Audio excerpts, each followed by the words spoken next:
Hi, this is Celeste, and this is the Celestial Report.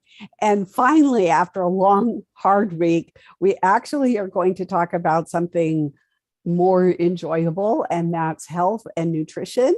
And I have my dear friend, Kate, and we're just going to have some fun today. And we've all made our New Year's resolutions. I'm in the middle of a diet. It's rabbit food for me. So, anyway, Happy New Year, Kate. Oh, Happy New Year to you as well. And it's wonderful and a great honor to be on your show with you. I always feel like I'm in the presence of true royalty. Thank you. And I feel the same. I feel the same. Thank you. So what your one of your passions is health and nutrition. So where would you like to start, or how did you get that passion? Oh, there's your buddy. Oh, I'd like to start with Nellie, who comes on every single video and never lets me do anything. She always has to get behind me. I think it's to remind me to sit up. So I must apologize for that. Well, I have a motto, and I never diet because I always think that the D stands for deny. It has to be complete lifestyle change. You are what you eat. Today's food does indeed become tomorrow's cells. And no amount of exercise is an offset for a poor diet. And I had a big wake-up call in 2012. My children were young. 3 of them were still in, we call it junior school. I think you call it elementary school. 1 was in high school. And I was diagnosed with a very aggressive lobular invasive grade 2 and grade 3 breast cancer with a high pleomorphic presentation. And I knew there and then, I thought, wow, I'm not going to see my children grow up. And I didn't want to leave them with their dad. I knew he wouldn't cope. So I went into the hospital. 3 weeks later, I had private healthcare, not just the national healthcare. And I went into hospital with 2 books, the China study and Dr. Gerson's report of 50 cases. And that was to completely change my life. On day 2, not the best thing to do, but I signed myself out of this £900 a night hospital with 5 drains, came home, and I commenced the full Gerson therapy. 13 juices a day, 5 coffee enemas a day, salt-free, fat-free, sugar-free vegan diet, over 100 supplements for 2 years, B17 tablet protocol for 2 years, vitamin C oral dose for 2 years, and I did mistletoe injections, Iscador, into my abdomen for 1 year. That was 10 years ago. There well, we are. you look great. And I guess you don't have to do New Year's resolutions. I guess I have a really great diet. I had the organic farm. I ate good. I grew what I ate. When David was alive, 98% self-sufficient. So we didn't buy much from the store, just like coffee and I actually had 2 coffee trees. But then last year I had the move, and there was the death of the doctor that I worked for. And then there was the great hit. And so it was a year of fast food, junk food, anything I could grab, because I just, much as I tried, and I really did try to get a garden going here, but it just didn't work out. So I am paying the price with a lot of pounds. Now I've got to get those pounds off, but this was just a bad year. And so now I can get back to my norm. So as soon as spring hits, I'll be out. I'm going to do some gardening and make this place the Garden of Eden that I had in Montana. So I'm looking forward to it. That's wonderful. And I think it's really important thing is never speak ill over yourself. I hear lots of people who've put on weight, or they don't like something about themselves, and they say, oh, I hate myself. Look at me. Look at this. I look like a pig. I look like this. Never speak ill over yourself, because first of all, you're slating God's creation, and we're created in God's image. So if I and listen, my weakness was always chocolate. Thankfully, my taste buds have changed. I do like a couple of squares of dark chocolate with some nuts in it. But if I eat things I shouldn't, my body tells me. Yes. My joints start to hurt. And I know you and I have discussed, we make our own bread, and I only have it once a week. Today I Yes. made a loaf and it's got sour cherries in it, and it's got walnuts in it, and it's made with today it's made with spelt, white spelt, because my daughter was here. And I had a lot of that with a big green salad and lots of green vegetables. And I'm going to have some carrot and apple juice. And also try and do a fast. You know, if you just wake up in the morning and have peppermint tea and maybe a carrot juice and all day, then just have a 4-hour window and eat your dinner in. I always, for me personally, if I'm doing never fast when you have cancer, incidentally, that's like taking unpaid annual leave when you're skint, when you don't have any money. But if you are, fasting, then I always find it easier to fast if you try and go the whole day. Then you get the reward at the end of the day and some vegetable juices throughout, and then you have your big dinner. Whereas if you have your big dinner in the morning, then I'm forever looking in the refrigerator, looking in the cupboards. So, plan. If you don't plan, you're going to fail. Fail to plan to fail, because you'll get where you'll. And the other trick is, I have my daughter here from uni, or she's over from Portugal uni, but oh my word, she likes cheese and I don't eat cheese at all. So of course I ate some goat's cheese, and which is better, but it kind of makes me a bit, I don't know what you call it in America, snotty, because it increases dairy, increases mucus. So it's, don't have the temptations in the cupboard. That's the thing. And your taste buds very, very, very quickly change. They do. And that's a good thing. And I do have a lot of ladies and men out there right now that are fasting. So, what tips do you have for us? I know, like right now, I have my king size mug of electrolytes. And so that, you want to keep your potassium up when you're fasting. And of course, your supplements. But what tips do you have for us? I think we should start, actually, before we talk about fasting, we should just start from the head down. Okay. Because then we get it all in order. Well, the first thing is if you're in an environment that's dirty, it's going to affect your endocrine system. And wherever you're exposed to a dirty environment, then it's going to affect your thyroid, and it's going to affect your metabolism, your metabolic rate. And I think it's 40% of women in the UK over 40 have an underactive thyroid. And just remember, that range for your thyroid was done on sick people. It wasn't done on healthy people. And also, from 10 to 25, everybody fits in there: fat, thin, young, old, short, tall, male, female. And actually, you should go on symptoms. It doesn't matter if you're 11, they're not going to medicate you, but you could be underactive. So you look at, the outer canthus of the eyebrow. Do you still have your eyebrow here? Is your hair dry?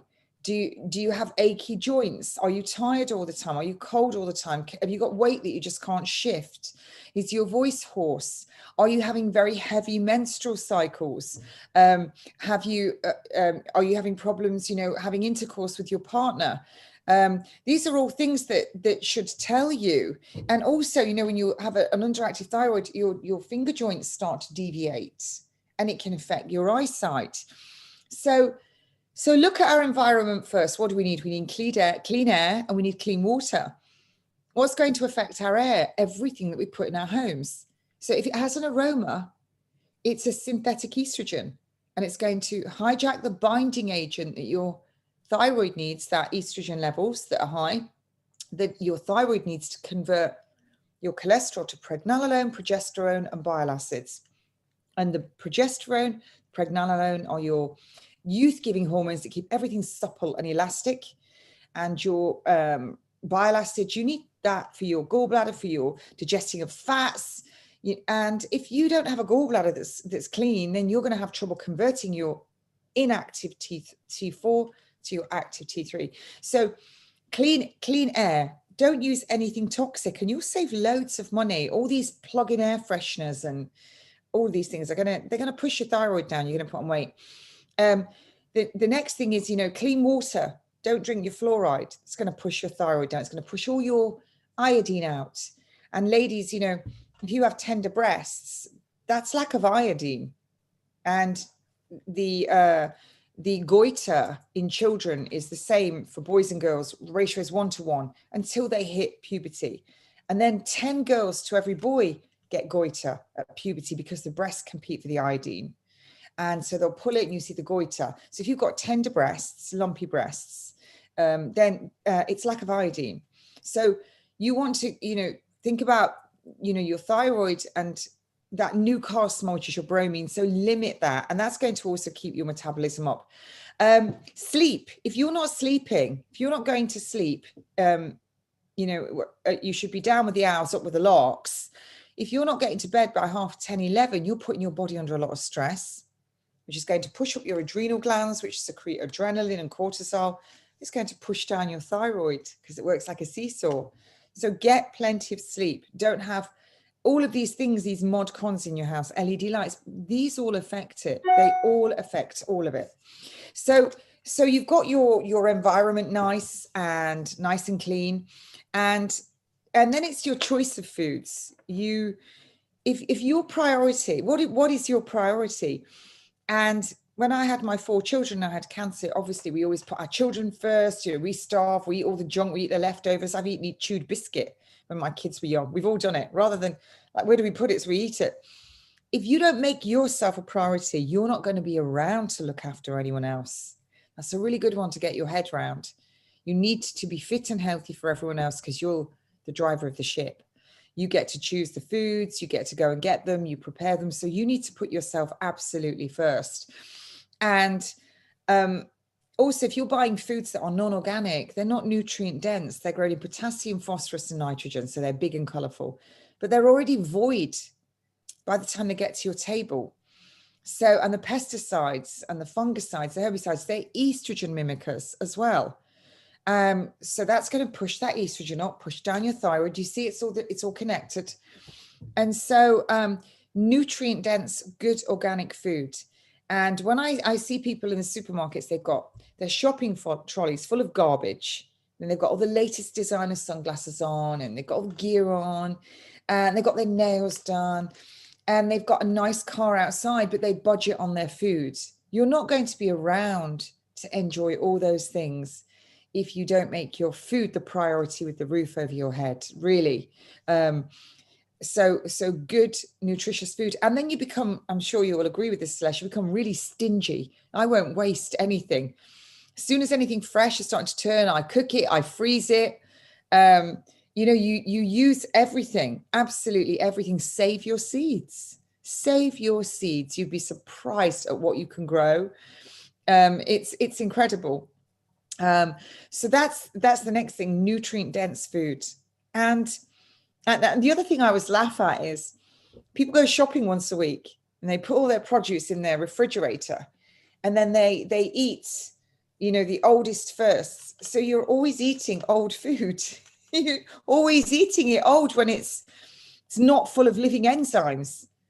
You can chop the bottom off your cauliflowers and off your celeries. You can put them all in water, spring water or your distilled water, not the tap water, and it'll keep them plump and crisp. But get into the habit of buying it every couple of days. Don't just buy it for the week. It needs to be full of nutrients and fresh. And all this is another thing as well. I'm not a fan of, you've got to have 3 meals a day, because that's too much for me personally. I feel I'm always bagged up. So I tend to have juices, and I have a killer meal, a big, massive one that I've earned. So try and listen to your body. And then the most important thing, eat like the French, like the French. Put your knife and fork down in between each mouthful. Sit at the table, turn the TV off, and chew your food. When you chew your food, it releases all the enzymes in your saliva. And also you get this stimulation in your solar plexus that you're full. Whereas as the Brits and the Americans, we're loading up the next forkful, ready to shovel it in as we are, we're eating. So that's really important. And people don't chew. They just don't chew. And ladies, we talk about osteoporosis. If you chew a lot of raw food, eating raw carrots, eating a raw salad with every meal, that chewing is going to actually protect the bone in your jaw, and it's going to keep your teeth there, because when you start to lose your bone, you start to lose your teeth. So this is really, really important little tips. Peppermint tea, which I have, it's wonderful. But also the other thing to remember is with the thyroid, when it's down, is we need our stomach acid to be 1.5 to 3.5 in order to extract the nutrients from our food, but also to keep our natural bacteria in check. And we don't want to get an overgrowth of candida. So, and as soon as you get that, you get inflammation in the gut, you're not extracting your foods. And again, you're going to get yourself into a pickle. And what do we see? As well as weight gain, we start to see psoriasis. We start to see these bumps on the backs of the arms, the backs of the thighs.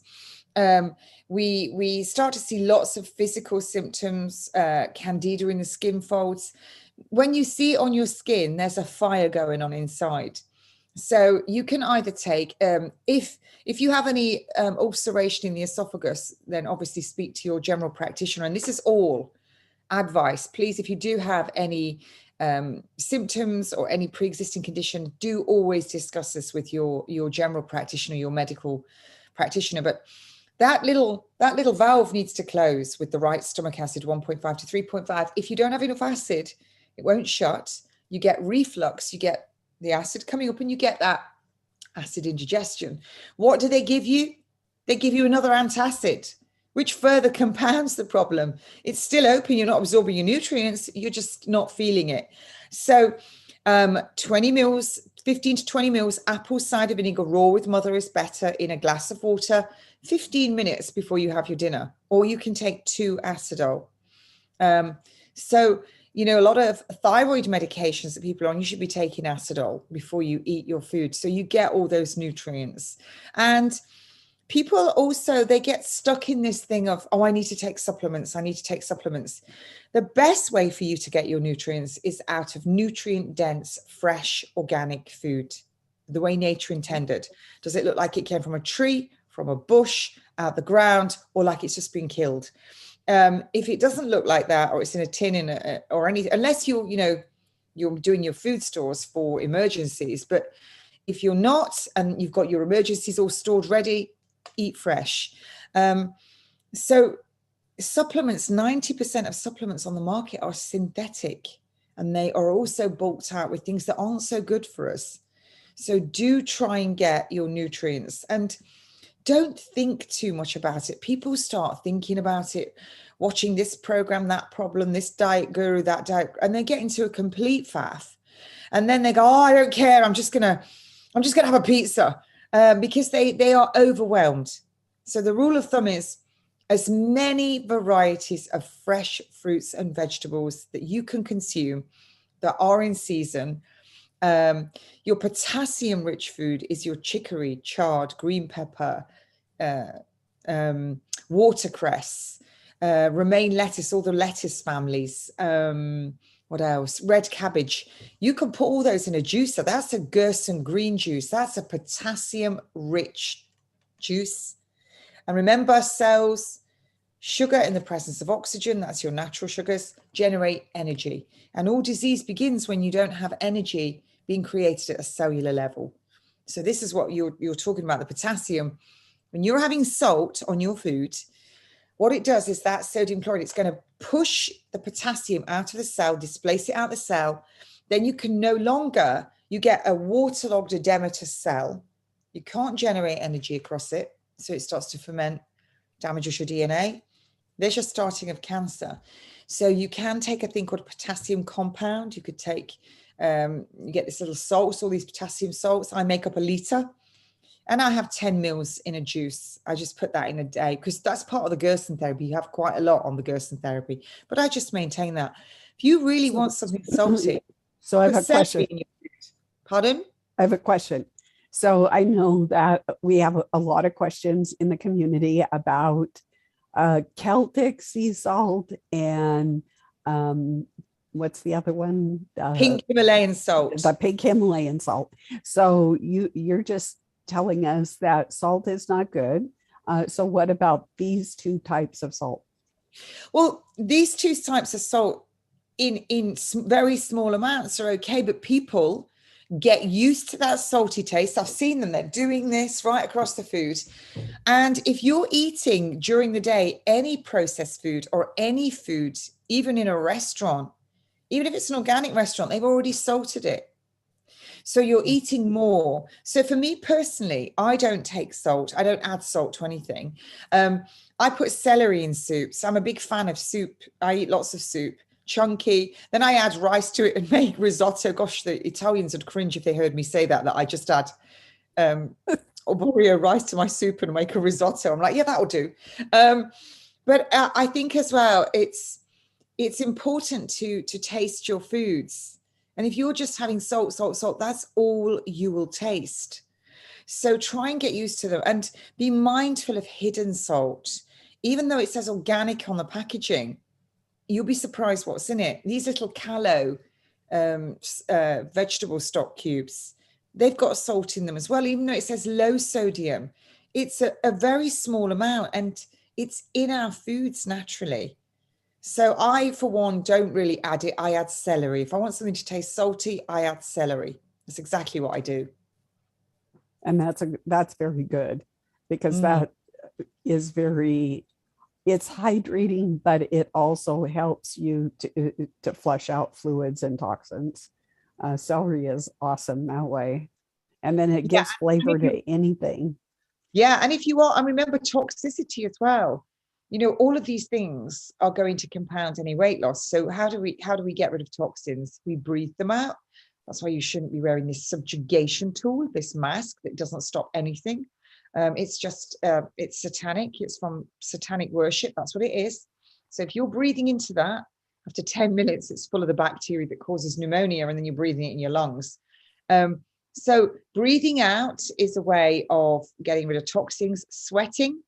That's why it's good to power walk, even in the winter. Get power walking. You know, you don't need to beast yourself, but you can certainly sweat a little bit. Saunas are good. I think it's far infrared. You've got to be really careful if you've had a reconstruction and you've got breast implants, or even if you just got breast implants. These far infrared saunas, you've got to be really careful. It will melt your implants. So I think you've got to be careful with those, but certainly sweating. When you urinate and defecate, but coffee enemas. I first did a coffee enema when I did the Gerson therapy, and I was like, I'm not doing that. I'm so not doing that. That's so out there. I'm not doing it. And it was done at the turn of the century, and it is a painkiller as well. And I say this to every one of my patients now: you do one coffee enema, you'll be doing them for life. They are the most wonderful thing. They make you feel so well. And when you do a coffee enema and you stand up and you look in the mirror at your skin, it's glowing, and your eyes will change color. And once you've done coffee enemas, you know, for a considerable amount of time, you'll start to notice that your eyes look much clearer, and they go back to what they were when you were young, because your irises do change color. I think as well, for those, I know that a lot of people like to do keto diets. And keto diets are great when they're done properly, but unfortunately, I see most people doing them wrongly, and they just turn into greedy pigs for the protein, the animal protein, where actually you should be having like 7 cups of green leafy vegetables a day. But people don't. I've seen them. They have half a cow on their plate and fried eggs and sausages and bacon, cream in their coffee. Well, in order for you to make energy, when you eat your food, you're going to store it you're going to convert it into glycogen to store it as fat, or use it for your energy. And that glycogen will be stored in your muscles, and it will be stored in your liver. So the amine portion of that cannot be converted into glycogen. So it has to be got rid of by the body as the byproducts of metabolism, which is creatinine and urea. So your kidneys have to work harder. This is why people who are doing this, they'll tell you that they're up all night doing great big long horse peas. And then because kidneys are working harder, your heart starts to work harder. And as your kidneys are working harder, you're letting go of potassium, hanging on to sodium, which is what we've just talked about. So now your cells become edematous and you start to lose energy. So you've got to be really careful. If you're going to do keto, you do it properly. You don't do it, like your mate does it down the road for fast weight loss, and you get to eat half a cow because you like your meat. Because ultimately, this is what happened with the Atkins diet. People who didn't do it properly, initially their ill health improved, but then after a while, several years, it began to come back, and some. So I think you choose what you're going to do and stick to it properly. Don't do your hairy version of it. I'm just going to add this in. I'm just going to add that, because like with the Gerson therapy, it's a therapy in its entirety. It works. You start throwing in, I've seen patients, relatives that go, oh, they're not getting enough protein, so I've put a couple of eggs in there. Well, first of all, what's the strongest animal on the planet? An elephant. It never has a fried egg. It eats greens and veg, and it's big and strong. But also Dr. Gerson discovered when he added an egg to the diet, just the one, the tumors grew. And that's the other thing as well. It was Thomas Thalberg who did lots of studies on it, and he showed that your T lymphocytes that you need to fight viruses, tumors, and mold exponentially increase when you limit your animal protein, and they decrease when you eat a lot of animal protein. So again, depending on why you're doing your food changes, is it because you want to lose weight? Is it because you have some pre-existing health conditions, or your skin's not good, or you've got diabetes type 2? Stick to it. Don't do your version of it. These things are tried and tested. So do try and stick to it. Don't do a bit of this and a bit of that, and you'll get a bit more. You may as well don't bother eating that food. Just paste it straight on your thighs, because that's where it's going. So I do keto, and I do about 3 typically, except when John took me and drug me out for New Year's Eve, and I had a whole prime rib, Yeah. But typically that every day is 3 to 6 ounces of meat, and then about 4 to 6 cups of veg. And I like the spring mix. And what I do on top is I just have a little balsamic vinegar typically. Okay. And that's what I really enjoy. That's what I do well on. So I think the diet where you eat most of the meat, and I've known several people that have been on that, as the carnivore diet, where they just eat meat. They don't touch veg, they just eat meat. And I really don't know what the benefit of that is. Yeah, you're getting some protein, but one these days that could be a pretty expensive diet to go on. Do you know? Yeah, and you know what that, where's that animal being? And I think it was the Inuits who, the real Eskimos, who only eat meat, but what they did eat was the caribou, and the caribou grazes for miles and miles and miles. And the very first thing they eat on the caribou is the stomach. And that stomach is full of the grasses that it eats, which are full of nitrilicide, which of course kills cancer cells, and they never got cancer. So you need to know your source. I think as well that's really important that people forget about is, what fats are you eating? Are you eating fats that pull oxygen to the cell? Or are you eating the fats that push oxygen away from the cell? Well, your cold pressed flax oil, which is what I prefer, I mix that up in a jar with some some apple cider vinegar, a couple of bulbs of garlic, a little bit of tahini at the moment. I go through fads, sometimes a bit of dill, and I eat that over 2 to 3 days. And I have 2 big tablespoons of the flax oil a day. So it's about 4 tablespoons of this dressing. And that's going to pull oxygen to cell. And I also know that if you're fasting, if you're having a day of fasting, if you wake up in the morning, have 2 tablespoons of that flaxseed oil, you're going to be like Corky the cat all day, because it's sucking oxygen to the cells. Whereas when you think of your these canola oils, anything that's got a long shelf life on the shelf in the supermarket, it's full of these hydrogenated fats. It's totally disgusting.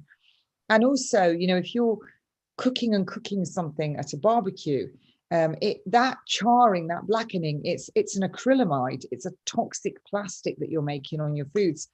And these breads in the supermarkets as well, they might not start with sugar in them, but the chemicals that are in them and the yeast, they start to make sugar as they sit on the shelves. So think about the oils that you're eating. I mean, jars of mayonnaise, everybody likes mayonnaise, but they're mostly, a jar like this would be this much would be oil and not good oil. So if you really like mayonnaise, a wonderful little hack is fat-free, organic, of course, all organic, fat-free creme fraiche with the same amount of fat-free Greek yogurt and half a teaspoon of Dijon mustard, and whisk it up with a fork. It's just like mayonnaise and it's delicious. And you don't need very much of it. And you'll soon get used to that. And another tip as well, I think it's a great idea. I'm a bit OCD. Hammer yourself with something. Keep having it. Like when I first had peppermint tea, I was like, oh, why does anyone drink that? It's revolting. I was a chick. I was a real English chick. It'll all be fine in the morning. Put the kettle on, darling. We'll have a cup of tea. I was a real tea Jenny. I would have like 15 cups of tea a day. Tea robs you of iron. Absolutely robs you of iron. And your tea bags, these ones that you buy in the supermarket have got BPA in them, plastic. And then if you're making it with your fluoride water, fluoride together with the BPA is responsible for expressing 138 genes, which shouldn't be expressed. And then all your tea leaves themselves, that starts to concentrate the fluoride. And so it goes on. So I went cold turkey and I used to drink lots of coffee. That's another thing. If you're drinking loads of coffee, you're going to be making your adrenal glands go through the roof, pushing down your thyroid again. So pick your poison. And if you do like a cup of coffee, have 1 cup of coffee in the morning and then don't have any more. That 1 cup of coffee will be like absolute nectar in your mouth in the morning because you're just allowing yourself the one. And so what I did was I went cold turkey. I never, ever had a cup of tea again. I've not had a cup of tea in 10 years. Wow. The smell of tea makes me feel sick. So what I did was I drank so much peppermint tea, I got used to it. So I drink all peppermint tea. I drink a chamomile tea before I go to sleep at night. And in the morning, now I have 1 chicory. It's from the chicory root and it tastes like coffee. And I have half a teaspoon of honey in it. And then I have a little bit of hazelnut milk. And that's what I allow myself in the morning. It does make me feel a bit sick though with the hazelnut milk. But make yourself have it. If you look at babies, when babies first start eating food, they pull all kinds of contorted faces, don't they? Because their palate is so bland. But we introduce them to it.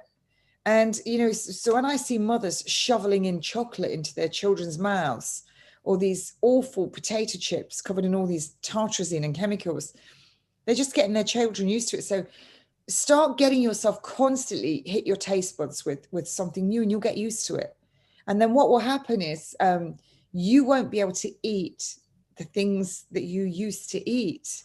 I mean, I remember once eating a whole big box of these, are they called Cinnabon? Cinnabon.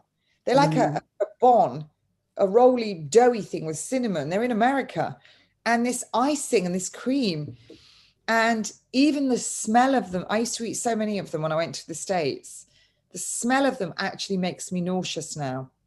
So if you keep pushing yourself to eat the same natural stuff, you will get used to it. And you won't be able to eat what you used to eat.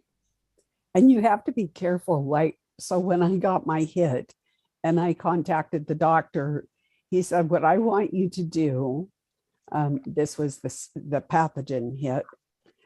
He said, I want you to go on a potato chip and Gatorade, have a party. I could not even believe my ears. Potato chips and Gatorade, because I think he thought that the Gatorade would give me, they're sold as like wow electrolyte, but they're not. It's all sugar, it's dye, it's all things bad. And the potato chip, are you kidding me? The salt, the grease, all of that, all of what's happened to them.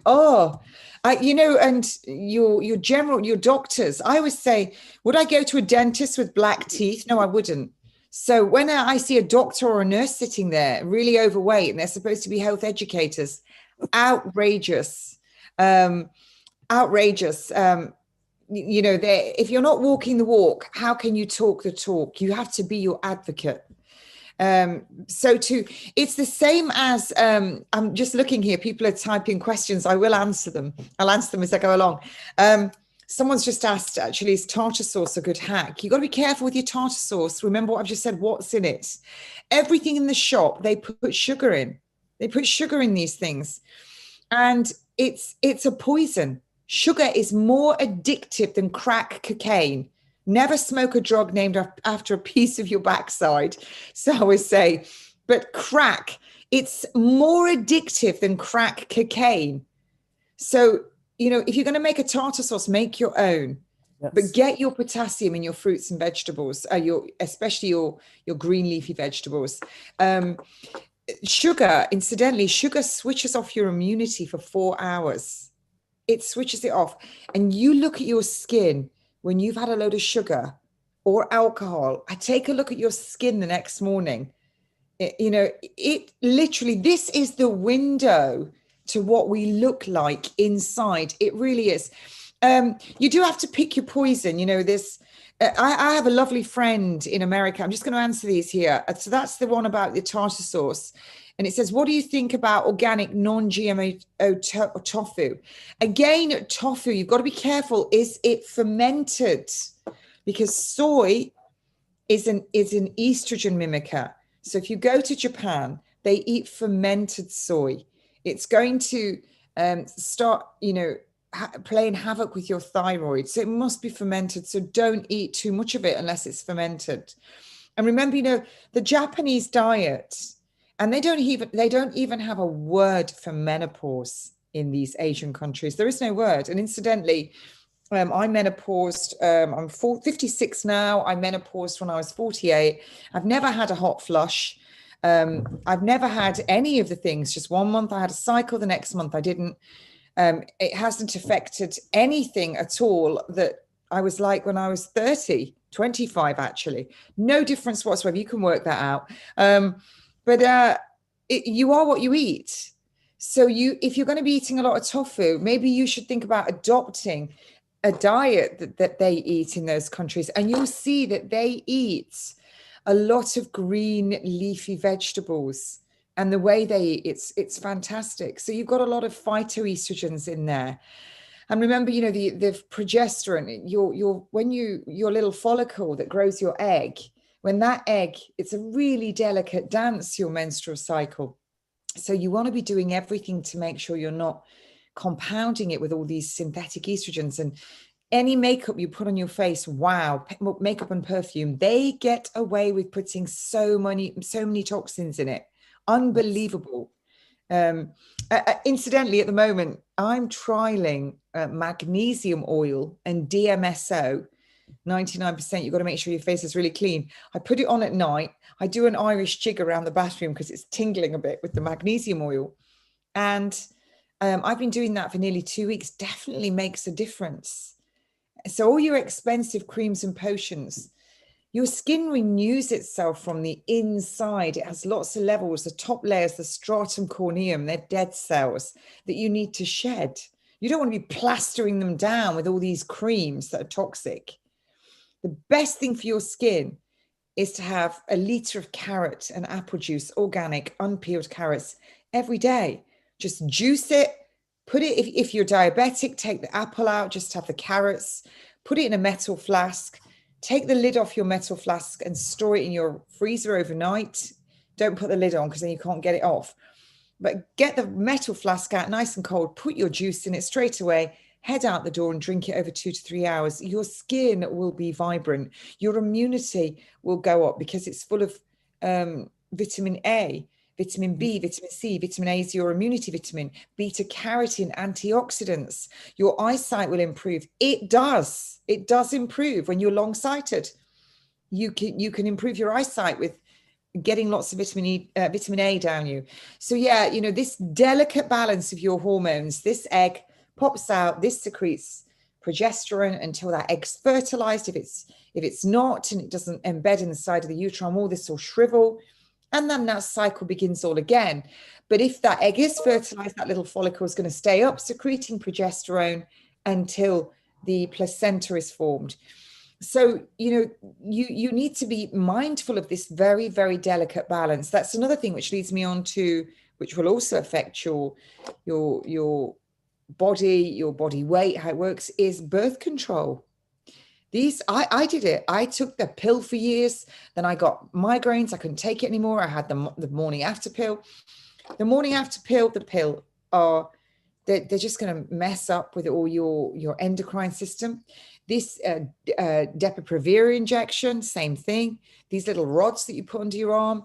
And then if you're having a coil put into your uterus, your body's going to every time just going to be trying to expel it. And I hate to tell you, my first job was in gynecology. It doesn't stop you getting pregnant. Those babies still embed. And when they get to a certain size, the uterus is full, they're aborted, spontaneous. It's, so I'm not saying, look, go discuss it with your doctor. Do discuss it with your doctor, contraception, because, no one wants unwanted pregnancies. I am pro-life. That's between you and God. I've worked in a ward where we did abortions. That made me pro-life. But know your body. If you're eating properly, and your menstrual cycle is 28 days, you ovulate 14 days, give or take a day. If your menstrual cycle is 21 days, you'll probably ovulate 7 days before your period, so it's still at 14 days. And if your menstrual cycle was 35 days, you always ovulate 14 days before your period. So, it's still going to be at 14 days roughly, but get to know your body. Your mucus, your vaginal mucus is going to go very like egg white. It's like an egg white gel. It's called Spinnenbart by the gentleman who discovered it. I don't know how a bloke discovered it. We women would have known that. But anyway, when that mucus goes clear and stretchy, you're fertile. And the egg lives for about 12 hours. The sperm lives for 72 hours. You can go out and ignore him for a few days. There are ways to know your own body. And without taking all that toxic garbage. I've got daughters that are really careful, like that. My daughter is in a long-term relationship with a boyfriend. She'd actually kill me if she could hear me, actually. She's not watching this. But know your body. That's what I've taught my daughters. Know your body, because that's going to have an impact. One of the things with the Marina coil, which is a progesterone, it's got a copper in it, progesterone coil, and the pill, is women start to complain of weight gain. They start to put on weight. It's not natural. I took the pill because I had really bad cramps and really erratic. It was crazy erratic. But this was in the 60s. And what I ended up, and I was just in just a sophomore in high school. I got a blood clot, a pulmonary embolism, and it went through my heart from the pill. Well, see, back in those days, they gave you a high dose. Then they learned, because a lot of women got blood clots, pulmonary embolisms. And so then they backed off the dose and they realized they could control it, just the same if they used a lower dose. So they did learn a lot, but still, I never went back to it, because once I got that, then they said, no, you can't ever be on it again. As a matter of fact, I had to take heparin during my pregnancies to make sure that I didn't, because women who are carrying children can clot if you've had a history of a pulmonary embolism. So, you have to be careful. And we're seeing lots of that clotting now with these depopulation shots. Oh, yes. My word. I've never seen so many ambulances, and I'm friends with an undertaker, very famous, and wow, his business has increased 350%. An undertaker. That's a funeral parlor since all this began. But I think as well, that goes on to, HRT. The reason you menopause is because that's the way we were designed, and it's meant to happen. Estrogen is a growth promoter. Cow's milk is for a baby cow. You watch a tiny cow with the milk from its mother will grow into a huge big cow. If you are having all this dairy, and then you're having non-organic meats that have been injected with Lord knows what, and then you're having all of your everything with an aroma, your perfume, your tanning salon, everything else you do, everything in your house, your air fresheners, your scented candles, and whatever other nasties you've got in your laundry detergent. And then you're eating all your pesticides, herbicides, fungicides. These are all growth promoters. This is why cancer in the UK, and I believe it's the same in America, is 1 in 2. Top 3 causes of death: heart disease, cancer, and prescription drugs. So in the UK, they're saying by 2050, cancer is going to be 100%. Outrageous. Everybody, you can reverse cancer if you get it early. Can't ever say cure, you go to prison in this country if you do. But HRT, if you are feeling it and having menopause and sweats and agitation and everything, all the symptoms of menopause, you know what they are. Don't make the first thing you head for HRT, because the makers of HRT knew that there was a huge percentage of women after 7 to 10 years will get cancer. They knew that.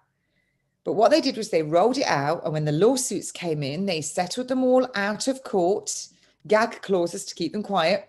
Then they changed a little bit of that drug, then repackaged it and sent it out as a new drug. And that's what you get. If you're suffering from symptoms of menopause, it's time to address your diet, detox your liver, because your liver is what's going to help get rid of that estrogen down the methylation pathways. Get the burden off your liver. There's nothing in alcohol that's good. If you're going to have a glass of wine, just choose a day that you have 1 glass, or a glass, or another day. Don't do it every night. Don't make it regular. And with the liver's the only organ that regenerates. It's fantastic. You can take Freeing the Sun, which is a herb, Freeing the Sun capsules, which also reduce the estrogen levels. But take that burden off the liver. And remember as well, it's iodine that coats the receptors in the breasts, those estrogen receptors. And also, the breasts need iodine, the ovaries need iodine, the thyroid needs iodine, every gland in your body needs iodine. Lack of iodine is the biggest promoter of disease. So get some rich iodine foods, or you can get 2% Lugol's half strength iodine and start with 1 drop in juices. Don't take more than that. If you do have an existing thyroid condition and you're on medication, or you've got like autoimmune thyroiditis, always see your practitioner, because it can irritate the thyroid a little. But HRT is terrible. My mother took it, and sure enough, she developed endometrial cancer, bang on time. Exactly like what it said in the studies. So was it worth it? If you're meant to menopause anyway, how fabulous when you don't have to worry about having any more of those little minions running around. This is all meant to be. It's all how nature intended. And actually in Asian countries where they don't, like Japan, they start their menstrual cycle, their menses, much later. Some of them are like 16, 20 years old, and they finish their cycles much earlier, 40 years old. Now in this country, you're seeing girls like 9 years old starting their menses. And I think it was in Argentina, they had precocious puberty among girls and regressed puberty with boys because of all this that's injected into the beef down there. So I see the young girls now. I'm sure you would vouch for this, Celeste. We would be running around at school when I was in high school, year 7, 8, 9. We still look like wiry kids, all checking out each other's boobs. Oh, our boobs aren't growing yet. Always checking under your arms. I'm looking for hair. It was a big thing. And we were all just look. Now I see the kids going to school, their first year of secondary school. They're like grown women. They've got big boobs, big heavy thighs. And this is all diet and hormones. And I've seen lots more girls now with really big breasts having to have breast reductions. So you have to remember, you are what you eat, and it's not natural. Obviously, if there's, a real endocrinological condition, or you've got some problems there and you're seeing a specialist, that's different. But you can go a long way to not needing any medication and being the best version of yourself by just thinking about what you put in your mouth. A long way. So HRT is a definite I really am anti HRT, totally anti the synthetic HRT. I know that some naturopathic doctors have got some great ones, but really, before you start slapping on your your progesterone creams, start looking at your diet first, then start looking into herbs that you can take that will also naturally bring down your estrogen level and manage your stress. What's really lovely about getting older is you kind of get to the stage where you go, well, I'm not going to do that because I don't really want to. I'm going to do what I like. New Year's Eve, I was in bed by I think 9:30 with a cat on the bed and my chihuahuas, and I spoke to my sister in Australia. I spoke to my mom. I had a book, and I thought, oh, how glorious. And then I saw all these people on YouTube, all in London. It was freezing. My friend sent me a video that he'd made for me. And there was all these people in London. It was freezing cold. And they're all out there with fireworks. And I thought, it's not for me. I think it's do what you want to do. You don't have to ask anyone's permission. You really don't. No one's living your life but you. And it's the same as, if you don't have to look like the bird next to you.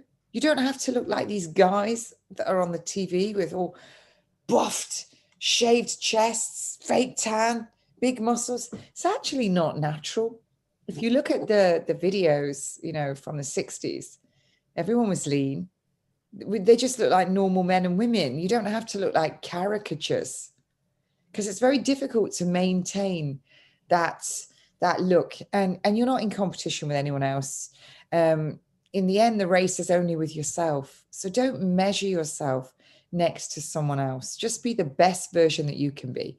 Look good, feel good, and talk good about yourself. That's all you need to do. So we've been starting the conversation.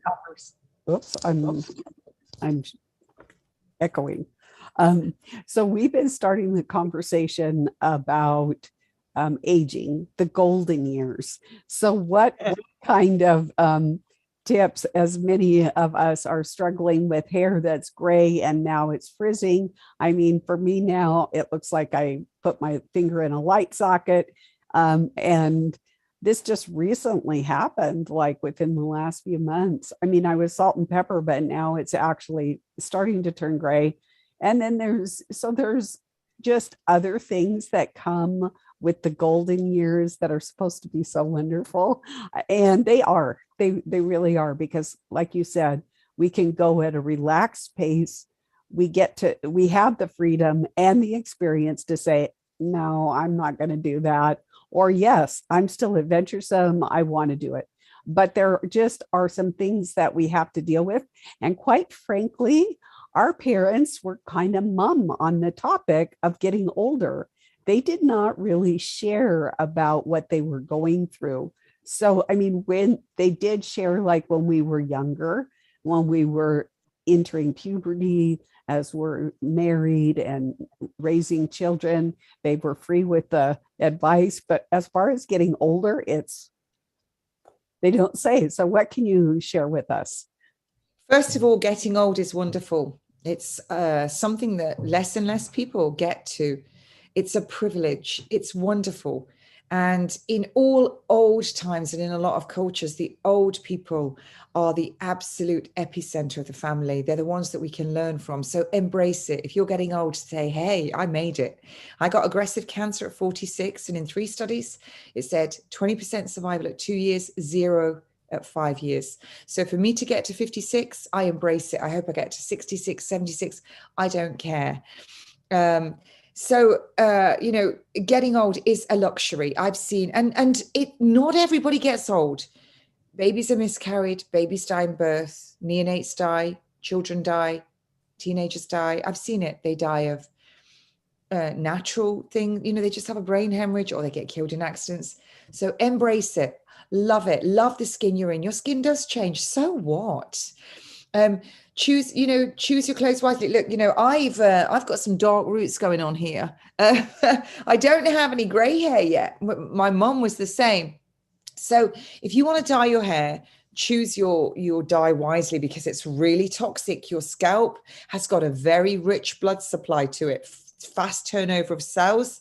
That's why when people choose cytotoxic drugs, their hair falls out. Peroxide, that's a lot less. You can peroxide your hair. Please look up Mimi Kirk. Mimi Kirk is so wonderful. She's wrote books called Live Raw.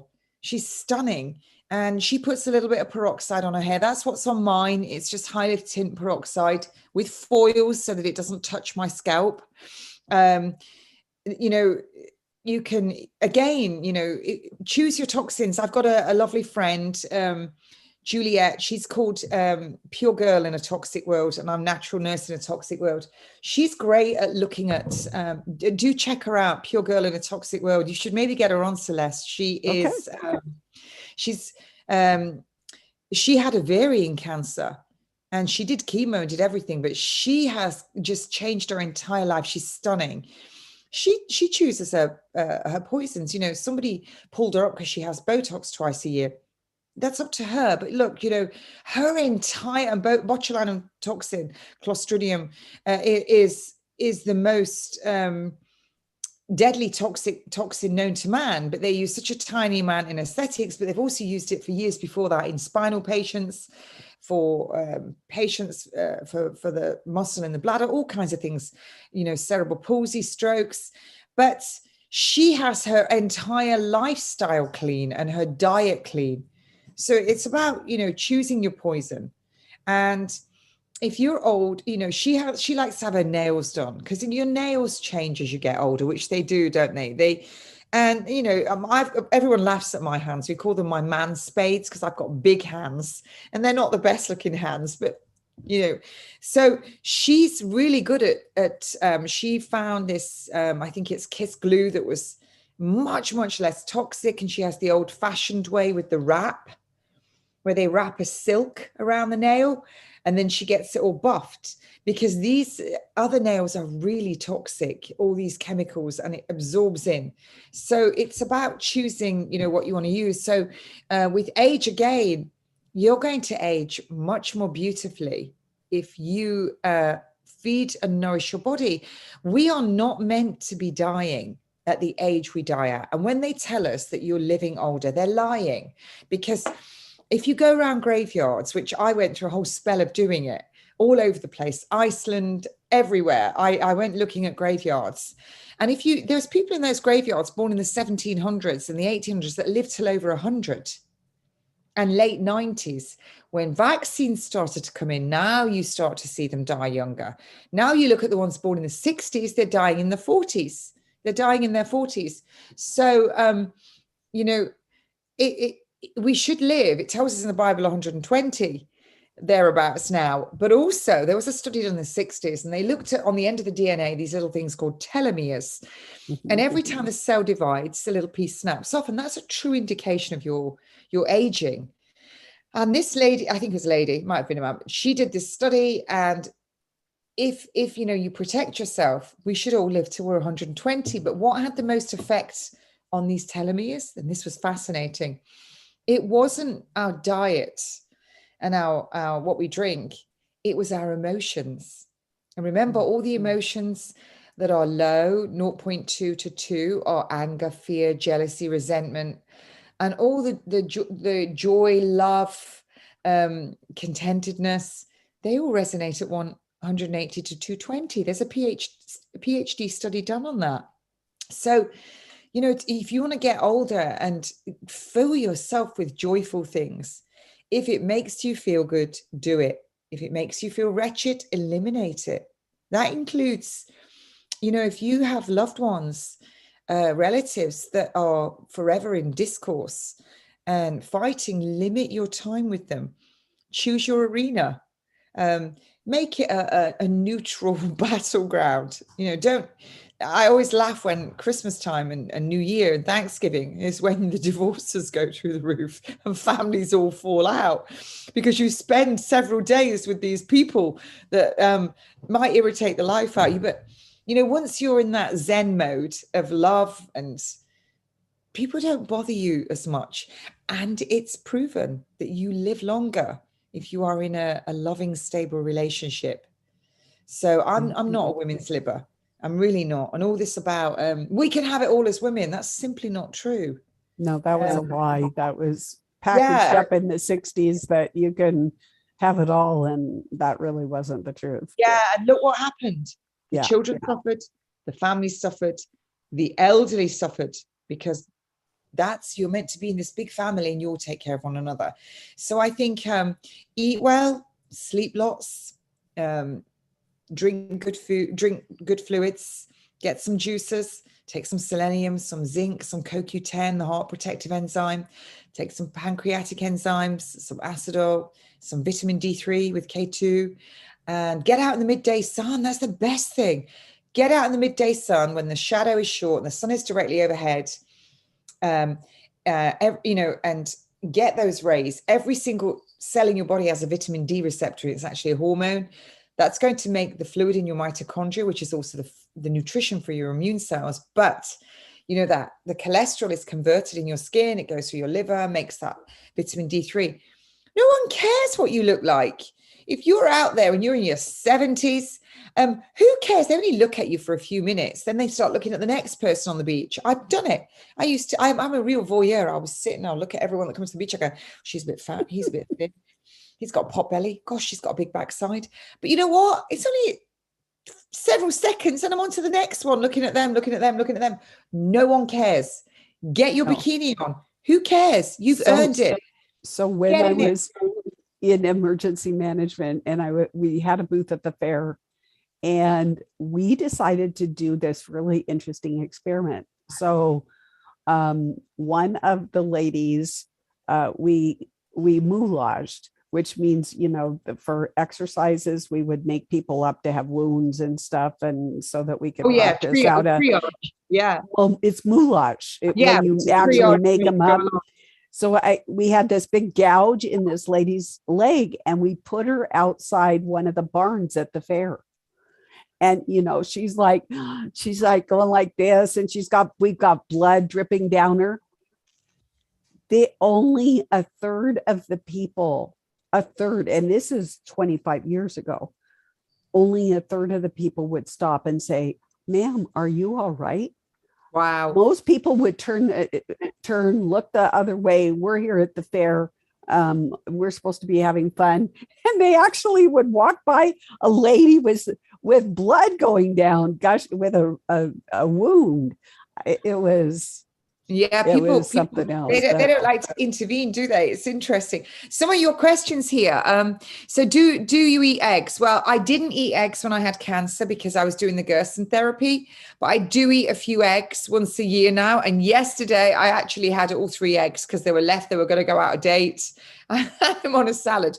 But again, if you're going to eat eggs, if you're just then eat a couple a week. Spread them out. Have one day, one the next day, and make sure they're organic. Better still, if you've got a little yard, get some chickens and get your own eggs and feed your chickens on your scraps from your juicing machine. The best way. The next one, a lady's asking, her daughter doesn't like any vegetables or fruit, mostly because she gets an allergic reaction. If she's having an allergic reaction, my first question is she vaccinated? She might have a gut that needs healing there, more than likely. And that's why she's getting this allergic reaction. And also remember, GMO foods, the way they work, when the insects lands on them, they get holes in their abdomens and they die. And so when we eat them, we also get that. And we then get leaky guts and we get unprocessed food stuff going into the bloodstream. And then you get this allergic reaction. Since they brought in GMO foods, food allergies went up by 50%. So I think the first thing is make sure she's got a good gut, healing the gut. There's lots of naturopathic doctors. You can also contact me on kateshemirani@gmail.com. I do take on patients, but there's lots of books you can get about this. And you should really, get some good books. And be your best doctor, really. And then you'll be telling all your relatives. The other thing is, I'm not sure how old your daughter is, but kids are great if they won't eat fruits, is to make them a smoothie. And you can also get some raw organic, make sure it's raw so it's not rubbish ice cream, real ice cream, or yogurt. And you know, it's the offset. At least you could be getting raspberries, banana, kiwi, you could be getting everything in there and a little bit of ice cream, and at least she'd be getting lots of fruits and vegetables. And try, the other thing is with I don't know how old she is a lot of people will tell you when they don't eat fruits and vegetables, it's not just about they don't like the taste, they don't like the feel of it in their mouths. So you could say she liked mashed potato. Let's just for talking sake say she liked potato and she liked chicken. Put one vegetable on her plate, just one, and then get her looking at it. She doesn't have to eat it. She can just see it on her plate. And then you can ask her just to put it to her mouth. Just smell it. Just put it to her lips and try it. And then give I used to do this with my kids. My kids eat everything anyway, but get them to chew it and give them the option, if you've got children, that they can spit it out if they don't like it. Don't make them swallow it. And then you'll notice that they'll start to get used to it. And the other thing, it's really important that you eat those things in front of your children. Eat them as well, because they'll want to eat what they see you eat. And so first of all, they need to look at it. And the other thing is with kids, get them helping you prep it. There's nothing better. And get them helping you grow it. It's fantastic. This is all getting you in the mindset. Now, if you've got a child that eats like spaghetti and meatballs, and they will eat a little bit of tomatoes, put the broccoli or the spinach, put it in the tomatoes, blend it in. You can hide so many things in a soup. You know, you can put your passata, but you can put a carrot, tomatoes, red pepper, a red onion. You can put some butternut squash in there, and you can cook it all and blend it up. And as long as it's got the passata in it, it'll just taste like tomato soup. It's a really good, but find what they like. Start off with the sweet fruits, and some children as well. My younger daughter was really funny when she was young. She liked fruits that made her go, so she would love grapefruit. She liked them sour.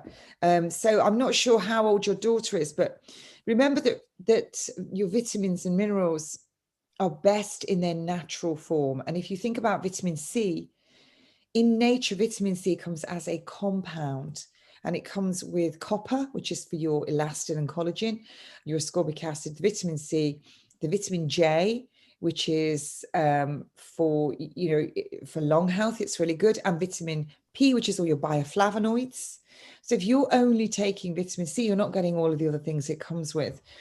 So don't rely on just that. But there are some things that if you're really, really concerned, there's a thing, camu powder. You can add that to, a little bit of sparkling water, shake it up in it, or orange juice.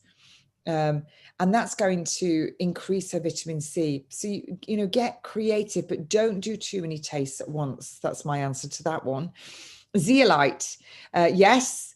Zeolite is good for detox. It is. I use and I sell. I don't know whether you do, Celeste. If you don't, please allow me to send my link over to your man. If you're going to buy some zeolite, please do use my link, because I do all my talks for nothing, and this is how I earn.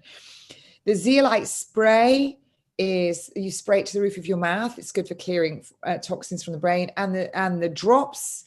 And I will also send the protocol to you, Celeste, as well. Okay. You can put on your website, and my link. The drops are for clearing the body. There is he's got some good literature behind that. I interviewed the CEO actually a few years ago. Pure Body it's called. And you can give it right from babies and all the way up. So that's really good. But remember as well, your brain detoxes when you are sleeping, and you have to be in that deep sleep.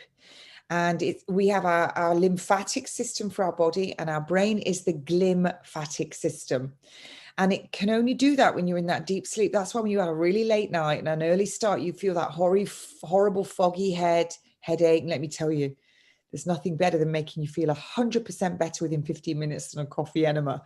A good one here, what to use for vaginal dryness, which is a big problem. And then you have this very painful intercourse.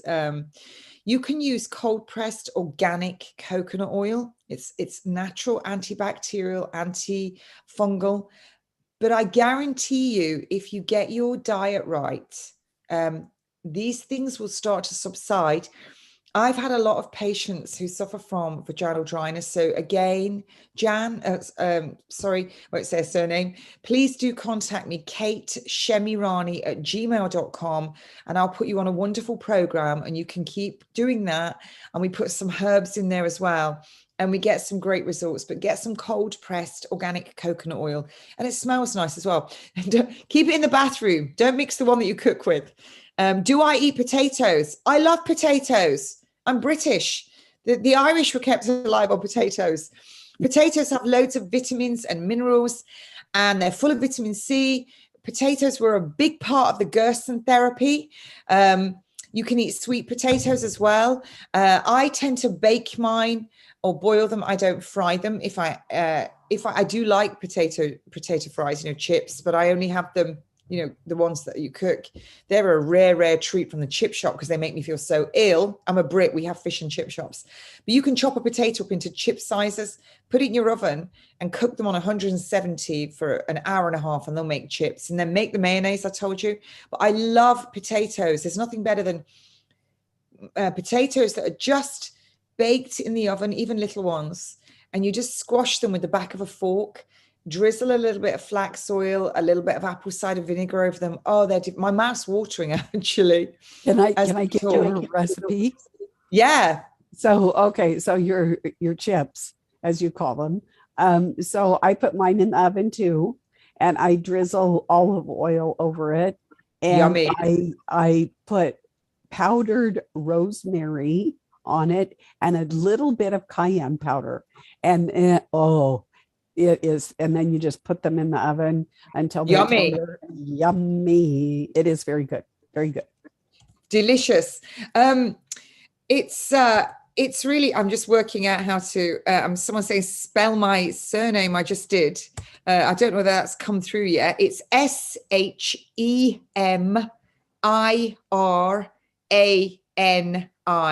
It's exactly as it sounds. Shemirani. kateshemirani@gmail.com. So this young lady is 15. So, 15-year-olds, don't knock yourself out about it. 15-year-olds, they're hanging out with their friends. The thing about junk food is it all tastes really good. It's got MSG in it. Everyone wants to eat it, and they're using it as a social activity. So just, again, don't lose sleep over it. You can only encourage a 15-year-old to eat right. One of the nice things about my kids were when they got zits, I would say, well, that's because you've been eating junk. That's why you got your zits. And they soon learned. My daughters are 19 and 21. My 21-year-old was actually, she's coming up for 21. She was in the final of Miss Universe. She actually dropped out because she didn't agree. The British final of Miss Universe, she didn't agree that they wanted everyone double injected. She thought that was outrageous to make that a thing. So she dropped out. Good for her.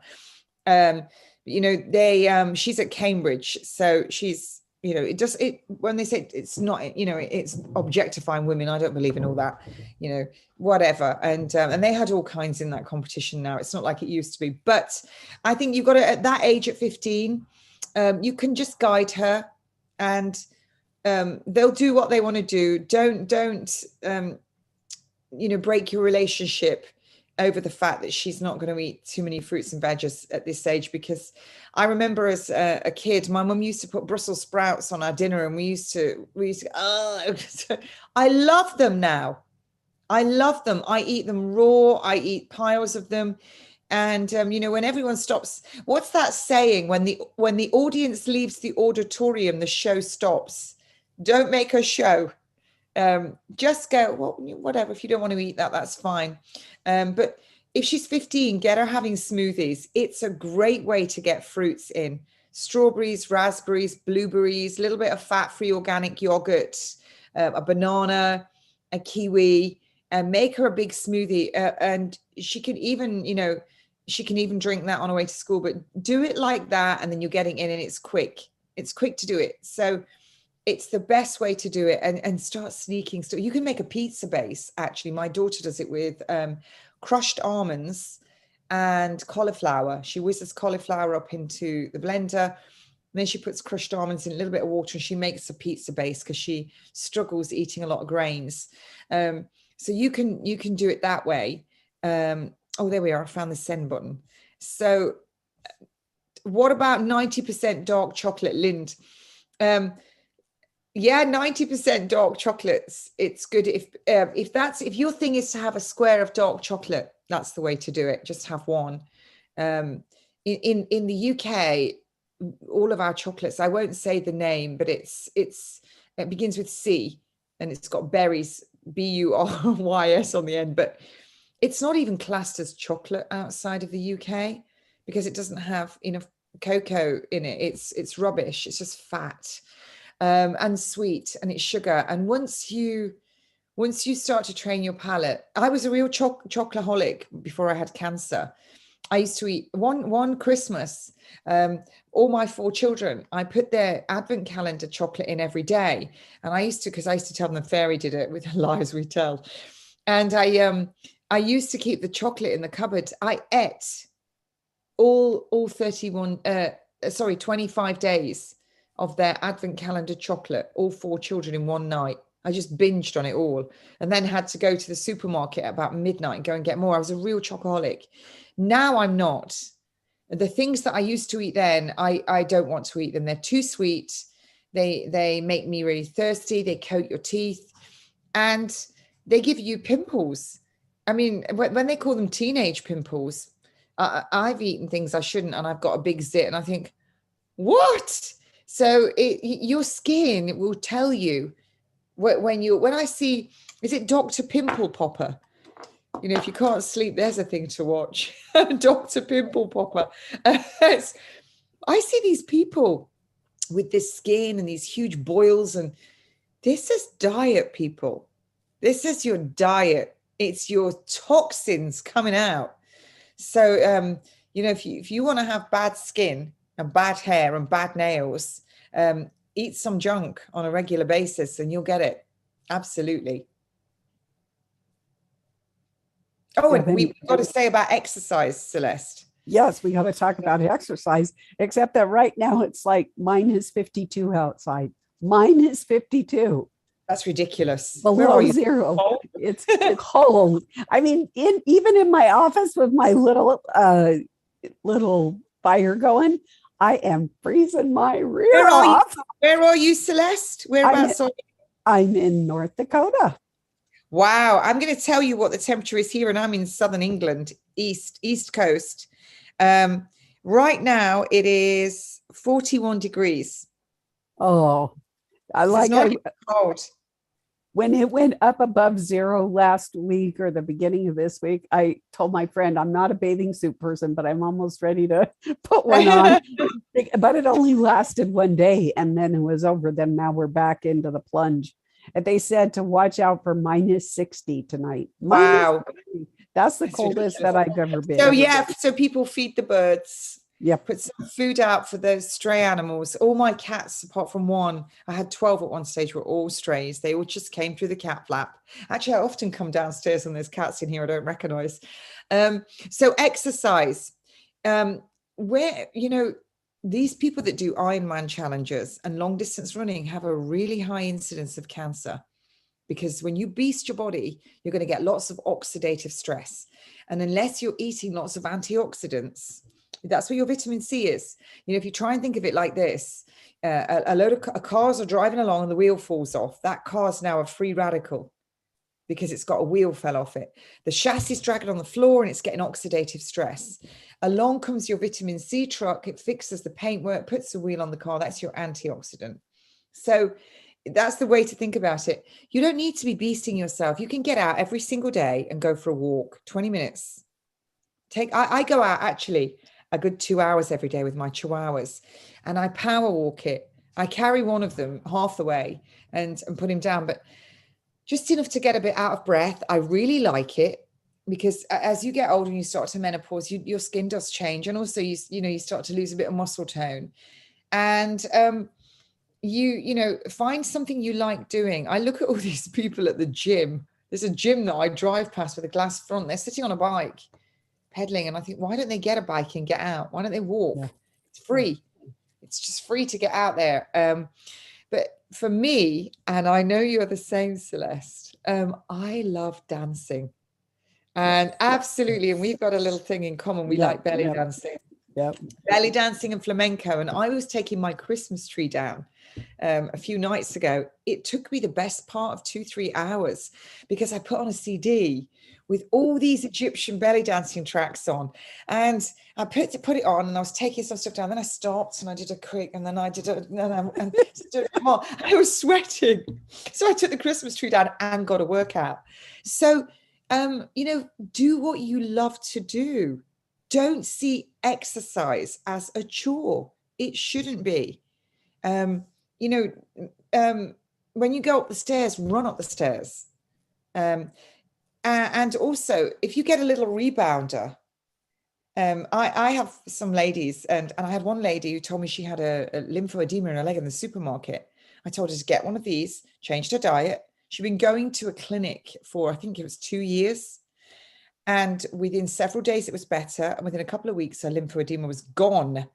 But she also lost weight. I said, put it in your kitchen, right in the middle of the floor. And every time you walk across your kitchen when you're in the room, get on it and do 30 jumps. And if you've got big boobs or boob implants, hold your boobs and do 30 jumps. And if you have I don't have a TV license, and I don't have a TV aerial. I don't really watch TV. I can't watch the junk on the TV. But if you do have a TV, put your favorite program on, get a rebounder, and jog your way through it while you're watching it. You'd be surprised. And it's also going to move the lymphatic fluid around your body, which is fantastic. So I challenge everybody watching this. I challenge you. Buy a skipping rope. When you were kids, you could go outside with your friends and skip and skip and skip and skip. It just about kills you now to skip. So that's another thing as well. Get a skipping rope. Make yourself go out just a couple of minutes in the morning, a couple of minutes in the afternoon, skip just for as long as you can. Then stop. Get your breath back. And when you've got your breath completely back, skip like mad again till you can't do it anymore, and stop and get your breath back. And do that just for 15 minutes a day. Just 15 minutes a day. What you'll notice is that recovery period where you have to stop and get your breath back will get shorter and shorter till in the end, you'll be able to skip for 15 minutes. You do that every day. That's fantastic interval training, which is much better for you than beasting your body out running, wrecking your joints, getting all this oxidative stress. And like we've said, if dance is your thing, go dance, go join a dance class, get a CD, get your partner and have an evening and dance. You know, these are the best things to do. And get a dog. In the UK now, there's 1,000 dogs destroyed, 1,000 cats and dogs destroyed every week. And during lockdown, everybody went out and got a puppy, and now they don't want them. And they're taking them to the shelters. Get a dog, or go to the shelter and walk the dogs, because it gets you, all these people I see where they go, oh, I've got to take the dog a walk. My favorite time of the day is I walk with my buddy, probably 2/3 of the week, and we love it. We go at sunup in the winter, and the other time I go alone, and I put my ears, and not Bluetooth. Don't use Bluetooth. I put my earphones in. I put my little phone with a downloader thing in a block-it pocket, so it's not on my body and streaming. And sometimes I listen to Psalms all the way for 2 hours, because that's me putting on my full armor of God. Sometimes I listen to really bad music, 70s and 80s disco, and I'll have a little boogie. And sometimes I'll listen to flamenco music, and I'll practice I'm walking along and practicing it. And sometimes I listen to lectures. I've listened to you, Celeste, when I've been walking along. Before actually we knew one another. So, you know, speed up, listen to it. And the other thing as well is when I'm catching up with my phone calls, I'll go on a big walk put my earphones in and catch up with a couple of phone calls. There's so many opportunities, but exercise is going to release endorphins. It's going to elevate your mood. It's going to make you feel better. It's going to perfuse all of your cells with oxygen, because all of the blood is going to, all your blood vessels are going to dilate. It's going to perfuse them all with oxygen. Remember, cancer cells don't like oxygen. It kills them. All your cells need oxygen. So it's getting out in the midday sun. It's getting out in the light, get as much of your skin exposed. But if you suffer from depression, you can also get these natural light lamps. Put one of those in your room. And if you're living in a place where you don't have good sunlight through the winter months, but when you get out and you exercise, or even exercising in your house, you're going to feel so much better. It's not natural to sit in the chair. The biggest thing, which I think is an absolute crime, is the idiot's lantern, the television. I see people, they come in their houses and the first thing they do is they switch on the TV. The first thing they do, and then they sit, and it's addictive. And they watch one thing after another after another. I did it once in a friend's house, and by the time I'd finished, I was like an armadillo crocodillo trying to get out the chair, because everything goes stiff. And so, if you've got even families that do it, have one evening that, or limit that. Actually, that's what I used to do with my kids. I wouldn't let them watch the TV. We used to have set times. We didn't have a PlayStation. We didn't have anything like that. And I used to take them out around all the National Trust sites. But it paid off because, they've all gone to the Russell Group top universities. I'm not saying my kids are perfect. Listen, I've had all my same issues, my kids that families have. There, but for the grace of God, go I. But the turning off the TV is a really good way of getting some exercise, because you're going to find other things to do. And you'd be surprised. You never think you've got time, but once you start fitting it in, it's wonderful. It's wonderful. And you'll start to enjoy it. So pick what you like doing.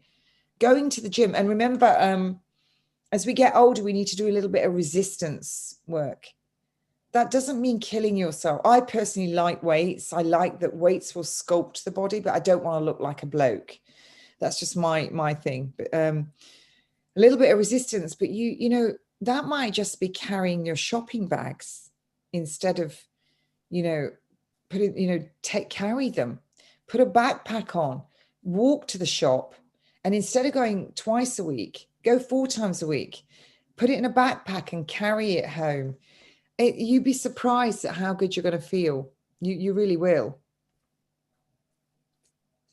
Yeah, I wish I could put my groceries and walk home, but that would you'd freeze in that temperature. Yeah, and then it was 103 in the summer, so that it doesn't work here.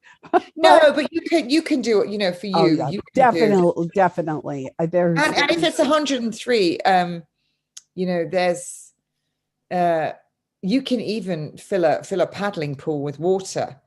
And you can do exercises under the water and you get resistance. There's so much you can do. The devil makes use of idle hands. There you are. If you're doing nothing, you're going to be doing things you shouldn't. Actually, what's the thing most people do when they sit and watch TV? They snack. It's a double whammy. I'm just going to say this for all you dancers out there, as Celeste will get this. If you're going to teach yourself, and there's a fabulous app called Udemy, Udemy, Udemy. And I bought a flamenco course off there because my teacher was on there. And I got it, I think it was £17. You can buy these programs for, $20, $30, really cheap. Get yourself the kit. If it's belly dancing, get on eBay, get on someone, get yourself the scarf with the jingly bits on. If you look the part and you do it, it's great fun.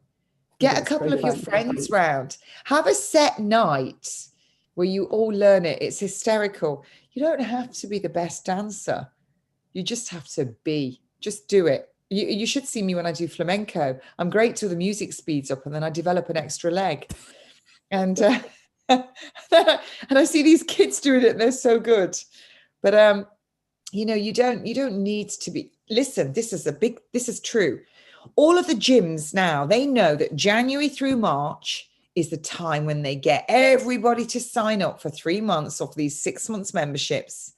And they know that most of those are going to drop off after the first few weeks. It's like all the diet industry. I think it's Jenny Craig and the others. They know that you're going to sign up and you're going to, or these ones where it's meal supplements, they know you're all going to fall off, and then you're going to gain the weight and some, and you become this continual life dieter. That's not who you are. That's why you're watching us. You're going to change your diet. You're going to change your lifestyle. And for all you single ladies out there, that man out there is just waiting for that woman to emerge. And guys, the same for you. You know, all of this, you've got to look buff. You've got to look with your nails done, your fake eyelashes, your hair. You've got to look all that. You've got to look all, you know, your skin tight frock on, your fake tan. You know, when you get to our age, we can tell you this right now. I've told my daughters, all of that might get you noticed. But if inside you're a total toad, very quickly, they're not going to find you attractive. They're going to start noticing your hair's out your nose, or the fact that, you know, you've got something sort of quite wrong with you. Beauty is your essence. It's from within. It totally is. And for anyone out there I've had a double mastectomy and a reconstruction. I lost my nipples. I didn't lose them. I had them removed. But I, you know, I had a reconstruction of my nipples because the Gerson therapy breaks down scar tissue. They didn't stay very big. Thank God. They were like football studs. But I had to have the color tattooed on. No, I don't bother. You know what? I have a lovely partner at the moment. No, it's never stopped me getting a partner. It's from within. Your beauty is your essence from within. So don't think you've got to look this certain way before you're worthy of a partner. That's complete nonsense. You just need to, what is it? Romans 13 in the Bible. If you love your neighbor as you love yourself, you're going to be the best person in the world, because you won't commit any other sin. Gluttony, adultery, none of it. You'll commit no other. So love your neighbor as you love yourself, and you'll be going full steam ahead to be the best version of yourself and to attract everything in your life that you want, including that new partner. And on that, if you're with a toxic partner, if you can't fix that by going for guidance, if you're married, you know, seek help, go to your church, go for your pastoral care, go to your guidance counselor, but don't live miserable. If you're in an abusive relationship, get out of it, because it's going to affect your health. Absolutely going to affect your health. At some stage, it's going to have a massive impact. One of the biggest causes of cancer. Don't put up with it. And if you can't fix an old one, then you know, it's time to call it a day and move on and be happy, because all of this is going to again affect your physical health, your diet. Because if you're stressed, remember, your thyroid, like your adrenals, it's going to push down your thyroid. And I don't often talk about my personal life, but I was with my ex-husband 17 years. He was the love of my life. I was with him for 20 years. I knew him for 22. You know, we didn't go and get outside help, but he was very abusive, sometimes physical, always verbal. And it was always terribly stressful. And I'm sure that massively attributed to my breast cancer. And every other thing I had wrong with me, incidentally, was I started Gerson therapy, everything went. I had all kinds of things happening to me: keloid scarring, psoriasis, problems with my heartbeat, heavy menstrual cycle, migraines, all of that left. But, you know, you do have to, when you say fix everything around you, that includes your personal life. You know, we're only here once that we know about. Although energy does not disappear, it's impossible. Even Einstein said it. It just changes form. There's been lots of studies done where they put energy into a vacuum, it just changes form. So I don't believe that when we die, that's it. I believe we go to our creator, to judgment. But, you know, you only really remember this life, most people do. And God loves us more than we love ourselves. He didn't put us here to have misery. He put us here to experience joy. So you need to find your joy. Oh, those are wonderful words. Thank you so much. What a wonderful afternoon. Thank you. I'm just going to look at these questions before we powdered potatoes. Powdered potatoes. That reminds me of an advert in the 70s for Cadbury Smash, where they had these little aliens. Well, powdered potatoes, you've got to think to yourself, how did the potatoes become powdered?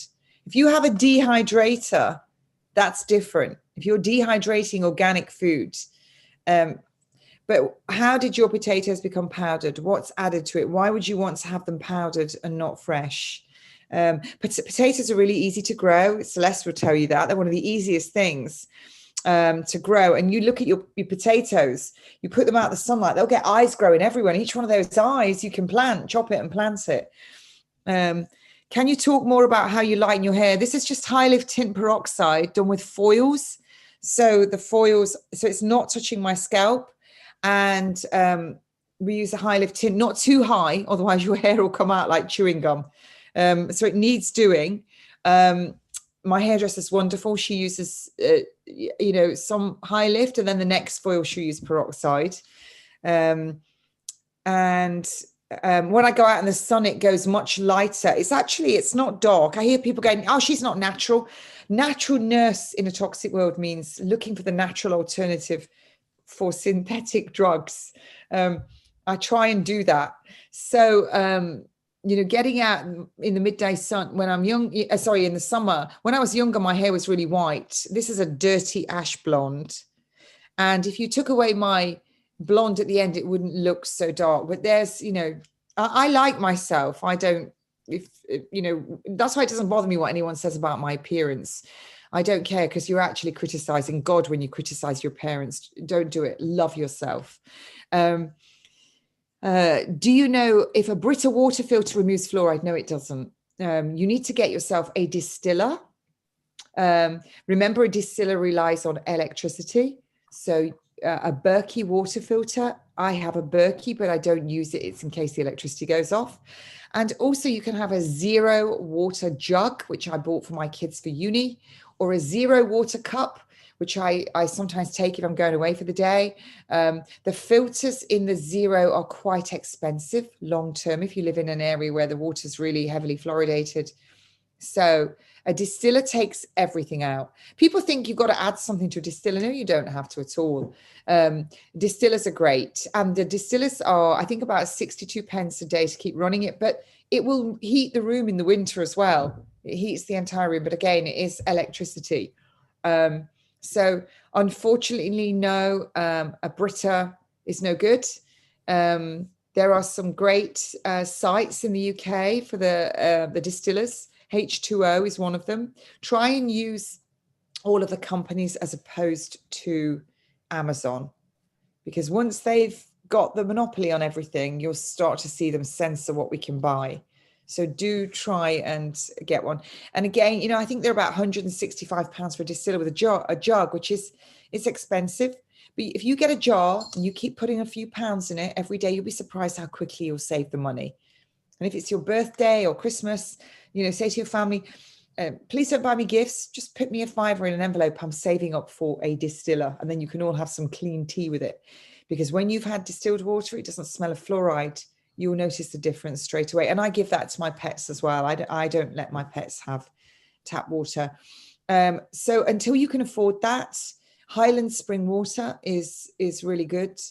San Pellegrino's got quite a lot of fluoride in it. Remember, you're going to cook with it. If you're steaming your vegetables, you put in tap water. As that water evaporates, you're just covering your food with that fluoride and chlorine and bromine and all the other horrible stuff that's in it. And when you get older and you start to lose a little bit of your bone density, you get poisoned all over again because your bones hold all that fluoride. Also, drinking all that fluoride, you get fluorosis of the skeleton. So many studies. I've got the Environmental Protection Agency's book on fluoride. It is utterly outrageous. So you don't want to have that in your body. So, yep, sorry, Mr. Britta, we don't want to buy your filters anymore. It's not really what you want to use. Please do, if you've got any more questions, do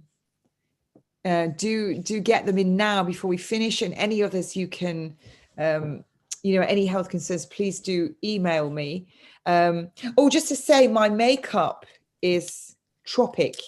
Now, I used to sell Tropic, but they kicked me out because I told people that you should not wear sun cream, and you shouldn't. No, you shouldn't. I agree. I concur. They sacked me. They wouldn't let me sell their products anymore, but I don't care. But I'll still say, Tropic skincare. Tropic makeup is clean. It's lovely, but I do not agree with deodorant. I don't agree with it. You can make your own, which my friend makes, I think, with bicarb and coconut oil. If you are eating right, you won't smell. And you can just wash your armpits and you won't sweat as much. And it's a way that you detox, and you've got all these lymph nodes around the breast. So if you are one for wearing your push-up boned bras, take it off for a certain amount of the day because of your lymphatic drainage. But also, you shouldn't really be wearing anything under your arms. And if you're eating a meat diet, you might smell more, but you can wash your armpits. But sun cream, absolutely not. Get out in the midday sun until your skin changes color. And with my Celtic skin, it's about 40 minutes to an hour. And then I get out of it. I just cover up and get out of it. So that's what you need to do. Do not lather your kids in this sun cream. Put these little swimsuits on them. Put a t-shirt on. Put a hat on them. They can go in the pool in that. But really think about that. But your makeup, get some clean makeup on. And guys, buy your chicks clean lipstick. 60% of lipsticks in the US contain lead. Lead is a neurotoxin. 2.4 gigahertz is your Wi-Fi, and it opens your blood-brain barrier, as does low blood sugar, high temperature, polysorbital 80, which is in vaccines and in this new Depop shot. So if you're kissing your chick, you're eating her toxic lipstick. So buy her some non-toxic lipsticks. Look what colors she wears and get them for her, and lip glosses. There's lots of brands. There's an app that you can get for your phones called Think Dirty. It's an incredible app. And when you go down and you look at the products on there, and you can also enter products, you can scan the products as well to see if they're clean when you're in a shop. You'll be so shocked by the brands that you would think are clean. I mean, there's an organic shampoo brand. Number 10 is the dirtiest, and it's number 10. So, guys, if she's wearing all that toxic garbage and you're snogging the lips off her, you're eating it. And your blood goes through your liver every 3 minutes, and your liver is the site foreman. All the toxins go through it. When your liver is so compromised it can no longer process these, then you're in trouble. You're toxic. And it's toxicity with deficiency of vitamins and minerals means you cannot generate an immune response, which is energy. Then what you're going to get? Cancer.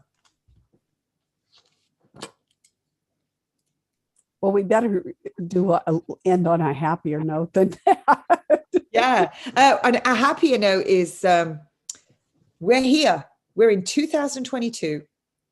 If you were able to survive the lies of the government, well done. You didn't fall for the biggest psyop this century. You didn't fall for it. If you did fall for it and you took some of the devil's soup, again, I can send you a little protocol of how, what to take to cut the inflammation down. I can send that as well, a little photo of it. I got it off Dr. Blaylock's page. And if you have, if you've had a couple, don't have any more. In Australia, they've got 15 per citizen. We made it. 2022. The battle's won. The battle's won. Jesus died on the cross to forgive us our sins. It's all, we get through this regardless. And remember, what you think, as you say, so shall it be. So speak only love and kindness over yourself. You are fabulous. You are beautiful. Everything is within your hands to change. Be the best version of yourself you can. Oh, I love you, Kate. Oh, I like you. I'm going to come over when the temperature's better. I will eventually get there. And what we should do is a really bad belly dance for everyone. That'd be hilarious. It would. It would. It would be fun. It would be two more mature chicks showing them how it's done badly. Well, you're probably really good. I'm not. No, I'm not that good, but I've got some videos of me dancing at a hafla when I've been doing it 8 weeks. I'll have to dig them out and get them on. They're hilarious. Yeah. Yeah.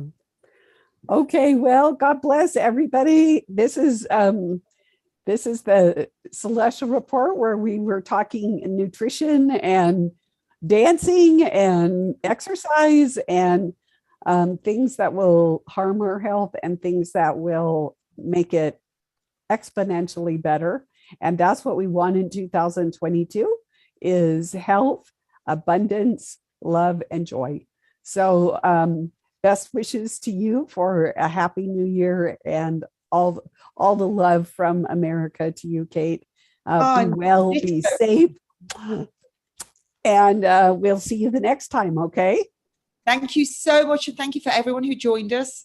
Yes, tea tree is, someone put tea tree and I missed the comment. Thank you for everyone that's joined us. Thank you for having me on. It's always a great honor to be on with you, Celeste. And we've met quite a few times. And for everyone else, hold the faith. We're going to get there. We are going to get there. So we'll just hang on to Jesus and keep on trucking. Yeah, absolutely. Thank you. Okay.